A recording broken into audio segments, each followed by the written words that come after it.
அண்ணா நாம் ஒரு வளர்ந்த மாநிலங்கண்ணா, இது நேரடியா நான் உங்கள்கிட்ட சொல்றேங்கண்ணா, நானும் வயிறறிஞ்சு சொல்றேன்.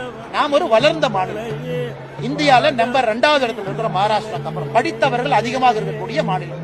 நம்ம நடவடிக்கை அப்படியாங்கண்ணா இருக்கு. விஜய் கார்ல போகும்போது பைக்ல 100 பேர் போறாங்க, தொத்த பாக்குறாங்க. என்னன்னா உங்க அப்பா அம்மாக்கு ஒரு குழந்தை நீங்க தான். இறந்து போன 40 பேர்த்துக்கு அவங்க எல்லாம் வீட்டுல தங்கம் தான். எல்லாருமே கணவன், மனைவி, குழந்தை, தாத்தா, பாட்டி எல்லோரும் யாரோ ஒருத்தர் இழந்திருக்கிறாங்க. அதனால எதற்காக இப்படி ஒரு மேல தொங்குறது, கோயில் மேல நிக்கிறது, மசூதி மேல நிக்கிறது, சர்ச் மேல நிக்கிறது, டிரான்ஸ்பார்மர் மேல நிக்கிறது, எதுக்கு அப்படி? உங்களுடைய தலைவனை பார்க்கணுமா, ஆனந்தமா பாருங்க, டிவியில பாருங்க, பாதுகாப்பா பாருங்க, கை தட்டுங்க, ரசிங்க, எல்லாம் பண்ணுங்க. உங்களுக்கு அங்கே பாதுகாப்பு இல்லைன்னு தெரிஞ்சதுக்கு அப்புறம் ஏன் போய் அடையிறீங்க?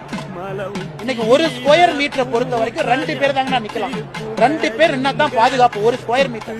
இப்ப 100 ஸ்கொயர் மீட்டர்னா 1076 ஸ்கொயர் ஃபீட். எத்தனை பேர் நிக்கிறாங்க? ஒரு ஸ்கொயர் மீட்டருக்குள்ள 5 பேர் நின்னா நடக்காம என்ன ஆகும்?